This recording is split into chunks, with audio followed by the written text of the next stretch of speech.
My name is Charlene. I'm sitting in a small, plain hotel room, the phone in my hand still warm from the last call. The silence is heavy, but it's a different kind of silence than the one I've been used to. The last call was from my family: Dad, Mom, and my sister after 7 long days of radio silence. As I think back to that call, I remember Mom's panicked voice: "Please pick up. It's urgent." It was almost comical. Urgent? It wasn't urgent when she told me to pack my things and leave. It wasn't urgent when I spent nights alone in this motel, trying to figure out what my life would be like without them. Then Dad's message came through. "We need to talk, please." The word "need" hit me hard. And finally, my sister's message: "I'm sorry." Those 2 words were like a shockwave. She'd never apologized to me before, not for the lies, the manipulation, or the way she always made me the problem. When Mom called again, I answered. I didn't say a word at first, just listened. Mom's voice was shaky: "Charlene, please don't hang up."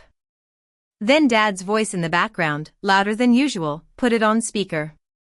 I could sense the tension, like something was breaking in the house I'd just left behind. I asked calmly, "What happened?"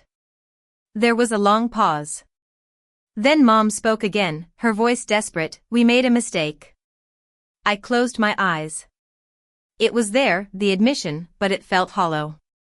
My sister's voice cut in, shaky and nothing like her usual confident tone.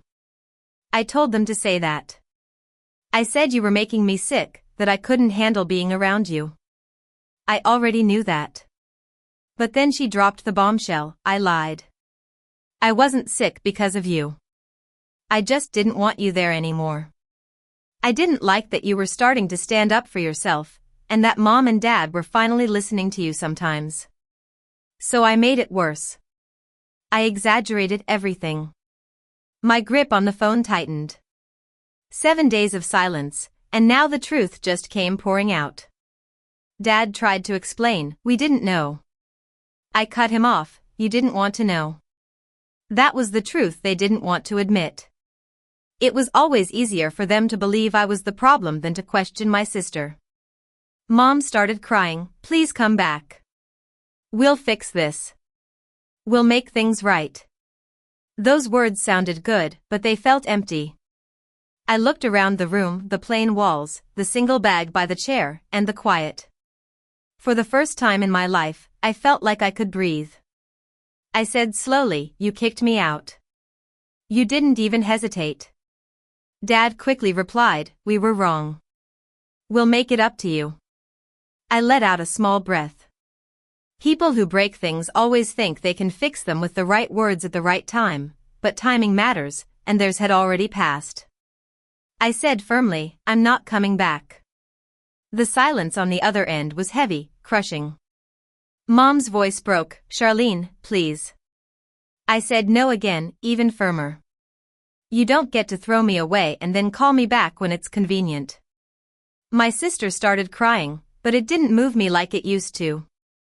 I told them, "I hope you figure things out. I really do. But I'm done being the easiest person to blame."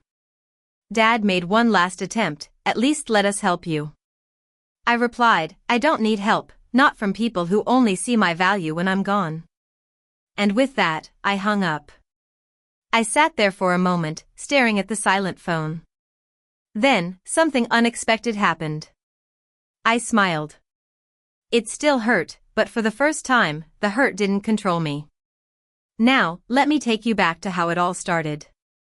I come from a well-to-do family. My parents, Mr. and Mrs. Thompson, are successful business people.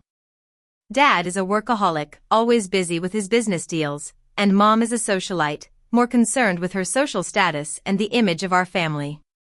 My sister, Lily, is the apple of my parents' eyes. She's beautiful, charming, and has always been the center of attention. In our house, everything revolved around her. Her moods, her needs, and her fragile emotions were always the top priority. And me? I was just the extra piece, the one who didn't quite fit in. One evening, Mom came into my room.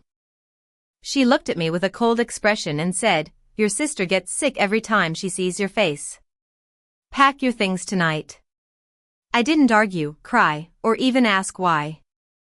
Deep down, I already knew. I'd been living in the shadow of my sister for so long. I stood there, looking at Mom, trying to find a hint of hesitation in her eyes. But there was none. Behind her, Lily was sitting on the couch, wrapped in a blanket, looking like a victim. She wouldn't even look at me. Dad was sitting in the corner, silent as usual, pretending like this was all normal. Mom repeated, colder this time, pack your things. Tonight. I went to my room, the room where I'd grown up, the walls that had heard me cry so many nights. I grabbed one bag, not 2 or 3. Something inside me snapped quietly and completely.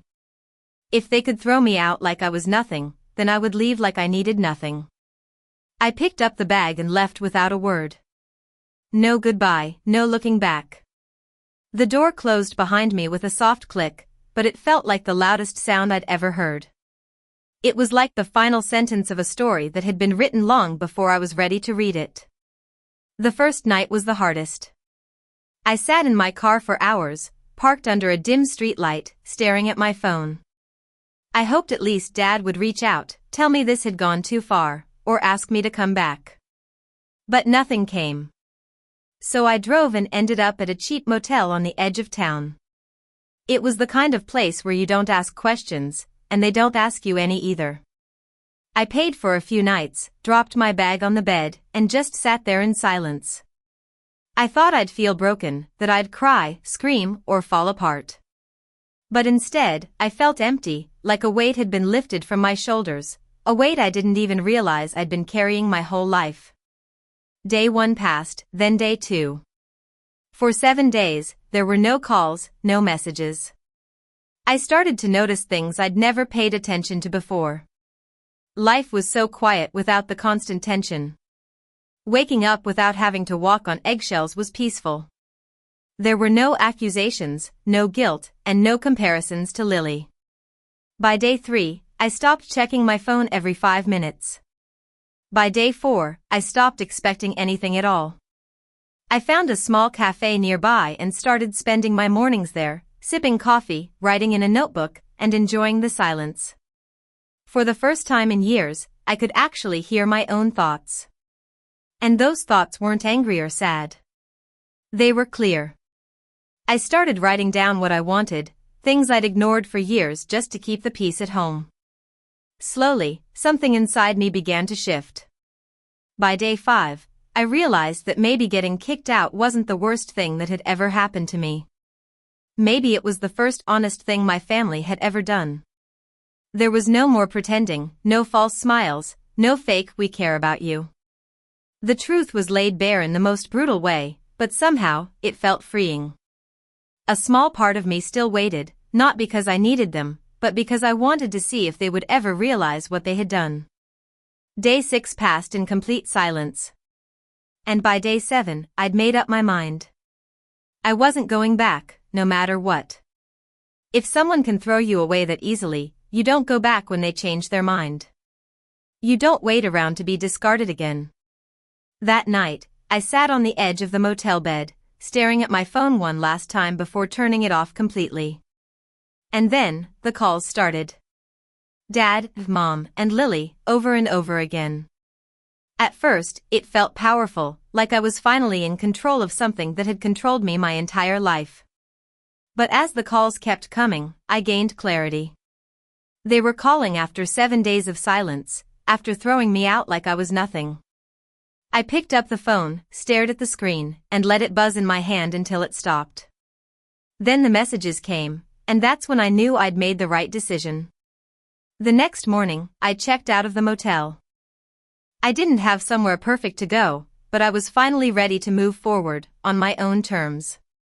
They thought kicking me out would break me, but all it did was set me free.